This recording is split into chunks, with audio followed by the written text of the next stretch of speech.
πάρω μιαν ανηφοριά, θα πάρω μονοπάτια, να βρω τα σκαλοπάτια που παν στη Λευτεριά.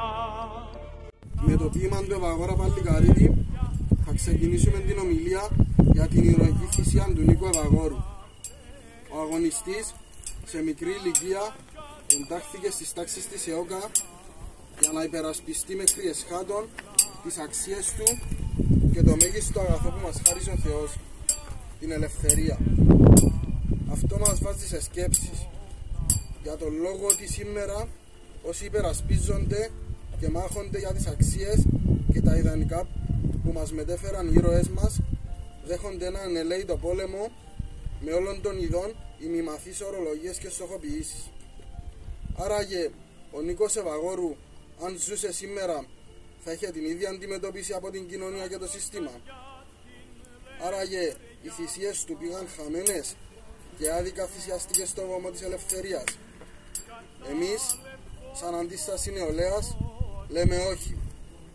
Οι ήρωες μας άφησαν μια λαμπρή παρακαταθήκη, όπου με τη σειρά μας θα αντισταθούμε σε όποιον πολεμά τις αξίες και τα ιδανικά μας, έτσι ώστε να φανούμε στο ελάχιστο αντάξιοι τους.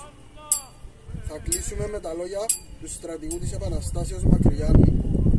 Όταν μου πειράξουν την πατρίδα και τη θρησκεία μου, θα μιλήσω, θα ενεργήσω και ό,τι θέλουν να μου κάνουν. Αφύπνιση και αντίσταση. Αθάνατος! Αθάνατος! Ύπνα καημένε μου ραγιά, ξύπνα να δεις ελευθεριά.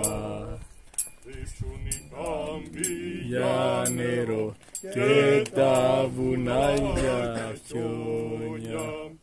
Δείξουν οι κάμποι για νερό και τα βουνά για χιόνια.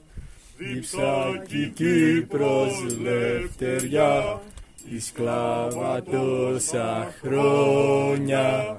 Δίψα κι η Κύπρος λευτεριά, η σκλάβα τόσα χρόνια. Ξύπνα καημένε μου ραγιά, ξύπνα να δεις ελευθεριά.